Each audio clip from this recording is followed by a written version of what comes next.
Hello Lightworkers, welcome to Friday. Today we're doing something special. This video is inspired by Brenda from our Telegram group.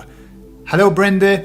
By the way, come and join our Telegram group if you want to join and be part of a lovely group with beautiful people, all trying to help one another and all trying to keep everybody in high spirits. So, Brenda has talked about something which is really a major issue, and that is how to overcome the fear of death. Okay, so I thought I'd like to make this session based on that. And if you let me just tell you something about the fear of death. Okay, everything that has been created for this pandemic is based around that fear. That fear, the fear of death, is one of the major ways, if not the major way, of controlling the masses. And it's kind of, fear of death is something that's been inculcated in us ever since we've been small. You know, from the very, very first moment that we are aware of the way that we feel, especially in the Western world. Death is not celebrated. Death is mourned. We are frightened of death. We don't like death. People cry when people die, scream, drop into depression. And so we're aware that death happens as we grow up. And we're also aware that death is bad. Okay? Now, remember that the most important years of our life are from birth until the age of 7 and 11, but 7. Those first 7 years are incredibly important.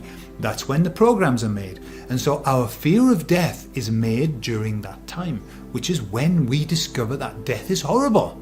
We don't want to die. Okay? So, every fear that we ever have, and I want you to wrap your mind around this, everything that we are frightened of, when you dig down, right down, it always ends up in fear of death. Right? I know that sounds extreme, but it's kind of like, you think about something that makes you really angry. When you dig down, why does it make you angry? Because they are doing something to me that's going to make me unhappy. And if I'm unhappy, there's no point in being alive if I'm going to be unhappy. And so I might as well be dead. And I don't want to be dead because I'm frightened of being dead. Okay, so it's kind of like this multi-layer thing. Fear, remember there's only love or fear. And fear is all about death. And love is all about life. Okay? That's basically all. It's the yin-yang of life, isn't it? It's the up-down, the inside-out, the as above, so below. All of that. Love, life. Fear, death. So, when we have fear of death, and when we have fear in general, but fear of death, it can take away an awful lot of joy out of our life. And we'll go into this in more depth. So, we want to get rid of that.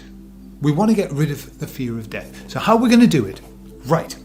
This is an interactive session. So I want you to do something with me. Look, even if you don't think that you're frightened of death, I'd like you to do it anyway, because I'm going to give you lots and lots of triggers, and at some point you'll notice that one of those triggers works for you, and it makes you feel something. Okay, so how are we going to do it? Well, this is what we're going to do. We're going to use EFT. EFT is tapping. Okay, and so what I'm going to do is we're going to do a setup, and then I'm going to ask you to just do this, and if you can, I would like you to do this with your eyes closed, and I'm going to show you how to do it. Okay, if you are with other people, all right, and you want to listen to this, but you're with other people, you might be in public transport, you might be going somewhere, I'll show you what you can do, like to hide the tapping. Okay, so let me explain the tapping. First of all, we're going to do this karate chop. Wah! Okay, and you're going to hit your karate chop like this, and that's all you're going to do at the start. All the time you're going to repeat what I say. That's all you have to do. You don't have to do anything else. When I'm doing this, just repeat what I say. All right? Then, once we've done the setup, then with your eyes closed, I want you to start. You use 2 fingers like this and start at the top on the crown of the head. Okay? Crown of the head. And then what you do is you go down. And when you're tapping like this, look. All right, you're not going to break anything, but you're going to know that you're tapping. All right, so you're tapping on the crown of the head. You come down in between the eyes. You come to the side of the eye where the bone is, not in the eye, but on the bone. Under the eye on the bone. Under the nose. On the chin, where the bumpy bit of your chin is there. Yeah. And then where your collarbone comes down to the bottom, you're going to bang like this. Bump, bump, bump. And then like this. So please do this with me now so you can practice, because I'm not going to coach you through it. Let me tell you, it doesn't matter. If you get the order wrong, it doesn't matter. All of these work. All right, it's just nice to run through them, but don't worry if you get mixed up, it doesn't matter. All right, so top of the head, do this with me. In between the eyes, side of the eye, under the nose, on the chin, collarbones, bang your wrists together. That's it. Okay? Now, what you're going to do is, I'm going to talk, you're going to have your eyes closed, and you're just going to be tapping like this. You're just going to be tapping, okay, as I talk. You don't have to repeat what I'm saying now, okay? So you're going to be tapping like this. If you get it wrong and you go, oh, I can't remember, is it in here? Or, and I'll go here, and then I'll go, it doesn't matter. Just keep going round and round, okay? If at any point you want to have a break, stop tapping, and just listen to my voice, hopefully with your eyes closed as well. It just helps you to focus more on my voice, okay? Because I'm going to be adding a lot of hypnotic kind of ideas and stuff like that in. And then when you think, oh, okay, I'll start again, especially if I trigger something and you feel something, start again, okay? But if you can do it for the full length of the time that I'm talking, it will benefit you tremendously. It will get you, EFT balances out the emotions. It balances you. It puts you back. When you're frightened, your energies are like this. They're all over the place. And EFT balances them by putting them back. Like you're tapping energy zones, okay? All right. So let's start with the setup. Just do this. Hit your hand and say, even though I'm scared of dying, I'm okay. Even though I'm scared of dying, I'm a good person. Even though I'm scared of dying, I'm okay. I like who I am. Okay? That's it. That's a setup. Now, you don't need to say any more, but you're going to close your eyes if it's the right thing. By the way, if you're with people, all you have to do, look, is just have a hand here and just bang the knobbly bit on your collarbone. Just do that one area and maybe go between the two like this, okay, if you can get away with it. But obviously, if you can do this, tap all the way around. You'll get great benefit. All right, so off we go. We're going to start tapping. Close your eyes. And I'm going to talk to you, okay? And that's it. You just keep tapping round. Take the time, all the time you want. It doesn't matter how long you're on each place. If one feels particularly nice, stay with it. Okay. Fear of death. Now, it's the biggest fear that we have. It's the one thing that we are frightened of. We don't want to die. In fact, we talk about it. You know, I don't want to die. I've got children that need me. I've got grandchildren that need me. I've got a husband, a wife that needs me. I've got parents that need me. And so we know we don't want to die, because death is bad, because death is horrible. Death is terrifying. We don't want to die. We don't want to lose who we are, our identity, who we are as people. However, there's something that you need to know about death. There are lots of things that you need to know about death as you continue to tap away. Death is the only thing that we can actually count on in life. Just as life is something that we can count on, death is also something that we can count on. Now, they do say that death and taxes are the only certainties in life. And I think maybe if Jasara comes along, maybe the taxes might go away. But death is the only constant in life. In fact, death is like an old friend because it's always there and it always will be there and it always has been there. We know that things die. We know that.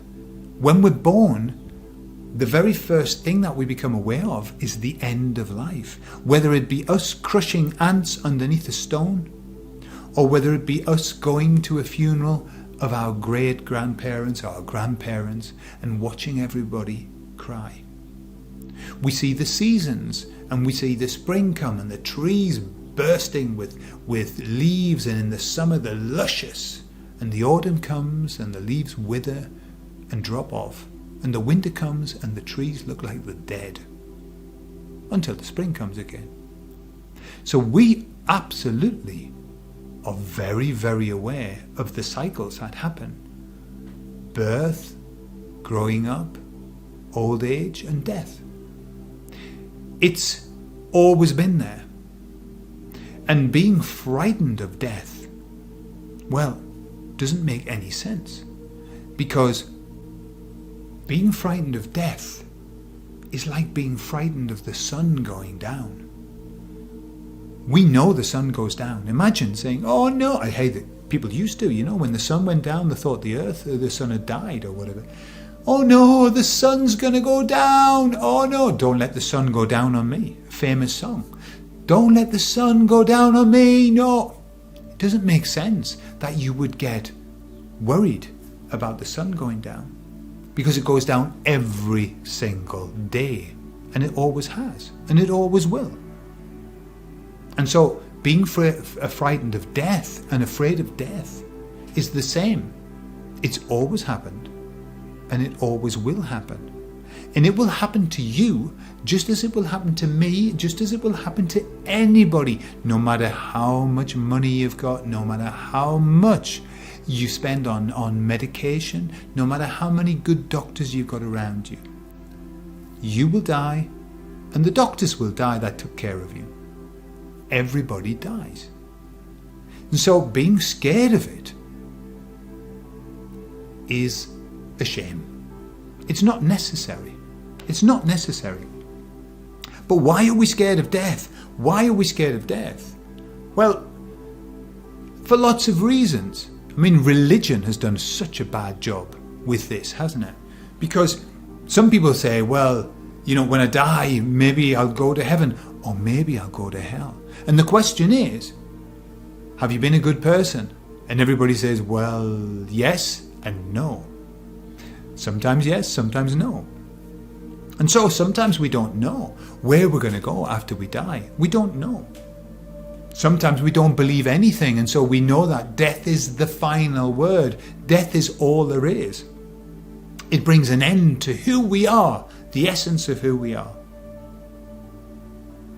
And yet, it's still going to happen. No matter what we think about death, it's still coming. It's our friend. It's always been with us, and it always will be. Being scared of death is like this. Imagine that you really need a poo. You are desperate for a poo. The problem is, you've got a hemorrhoid. And you know that when you poo, it is going to really hurt. You're going to be in floods of tears.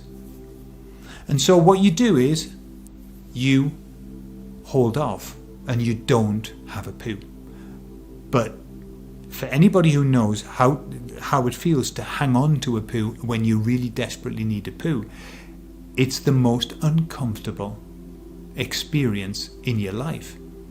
You can't sit down, you pace backwards and forwards, you're you're in a cold sweat, and you're putting it off and putting it off and putting it off because you don't want the pain of going to the loo. But you know that poo is coming. The poo is coming. You can't avoid it. There's no way that you can not poo.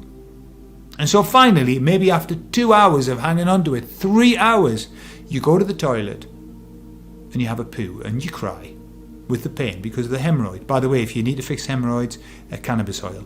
And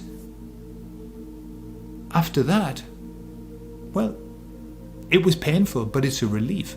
But the problem is that you've just wasted 3 hours of your life pacing backwards and forwards in a cold sweat, putting off the inevitable, putting off what was always going to happen. So not only have you suffered the pain, but you've also suffered 3 hours of discomfort, waiting to suffer the pain. Do you understand what I'm saying? Imagine that you're 70, and imagine that you were terrified of death. And so what you do is you worry about death. And let's say that you're going to live to 85. Who knows? So you spend 15 years of your life worrying about dying, pacing backwards and forwards in a cold sweat, worrying about death. And then finally, at 85, you die. And that's it, done. And then whatever happens afterwards happens. So you have just spent 15 years unhappy, worrying about dying. So you've spent 20% of your life. You've wasted it. Now imagine that you get to 70 and you drop the fear. You let it go. You just let the fear go. Like letting go your poo in the toilet. And suddenly you have 20% of your life in which you thoroughly enjoy yourself. You see, when you're happy, when you're lighthearted, people want to be with you. When you're a miserable sod, when all you do is worry, worry, worry, people don't really want to spend time with you. Sometimes you don't even want to spend time with yourself. And so, can you see the madness in worrying about something that is inevitable? All that you're doing is you're going to die anyway, but you're going to fuck up your life as well. And that's where we are when we start worrying about things that are inevitable. We are absolutely destroying our present because of something in the future that we know is going to happen. It happens to everybody. Quite when and how? Well, you know, if you believe in kind of the horoscope plan that we make, you know, we choose when we're born, we choose in what signs we're born, and we choose the path. And so if you believe that, for example, then we have already made a decision about when we are going to shuffle off this mortal plane. We've already made that decision on a higher level. And so worrying about it will not change that. Now, they say that what you think about, you draw to you. Whatever you think about, you draw to you. Now, I'm not saying that if you think about death, if you are worried about death, then you draw your death. I'm not saying that, because there's already a plan. What I'm saying is that when you think about death, then you are dead on the inside. You are living a dead life, because there's no freedom in fear. There's no freedom in fear. It's a false expectation appearing real, as they say. So what would you rather be? Living and alive, or the living dead? It doesn't make sense to worry about something that is going to happen anyway. It doesn't make any sense. So, now that you understand that worrying about death is like worrying about having a poo with a hemorrhoid, now you know that The poo is coming. Death is coming. So let's just accept it. Let's not fight against something. You remember the story of King Canute, who sat on the shore trying to stop the sea from coming in. And all that happened was he got washed away by the sea. There is no stopping it. And so, there are lots of cultures that celebrate it. Our first world culture is all about, oh my God, death is terrible. But in other countries where they believe in reincarnation, for example, death is celebrated. It's the passing over, it's a passing on to something better. It's a passing over so that you can return. And so it's all a matter of how you look at it. Really, you can look at it like this, or you can look at it like that. But it really doesn't change. You can look at death from lots and lots of different angles. It's still death. It's still the end. Now, whether you believe in something after death or not is not important. Because, as a famous person said, everybody wants to know if there's life after death, but nobody seems to know what to do on a Sunday afternoon when they haven't got anything, they've got no Wi-Fi. It's all about making the most of now. It's living in the now. If we live in the now, we will never, ever worry about the future. If we live in the now, we will never be concerned about our death. Because that would be crazy. Do you think animals ever worry about their death? Do you ever see your dog going, I'm really concerned. I don't think I've got long in this world. Dogs live in the moment. Animals live in the moment. And that's where we should be. Live in the now. If you've got grandchildren, if you've got children, if you've got parents, enjoy every moment. Enjoy every moment. Perhaps as though it were your last, but not in a fearful way.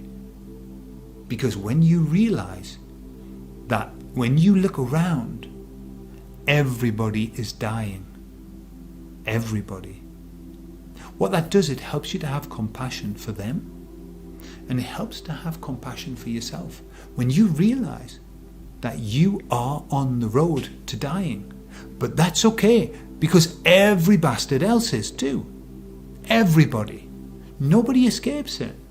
And why not? Because that's the plan. That's the way it should be. And let me tell you, you would not want to live forever. You would not want to live forever. Go 2,000 or 3,000 years down the line, you'd be bored off your tits. It would be horrible. Living forever is not an option. That's on a different level. We are forever.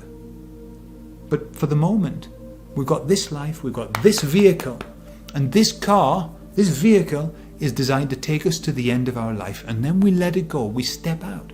Death is opening the car door and stepping out, and then letting the car go to the scrap heap.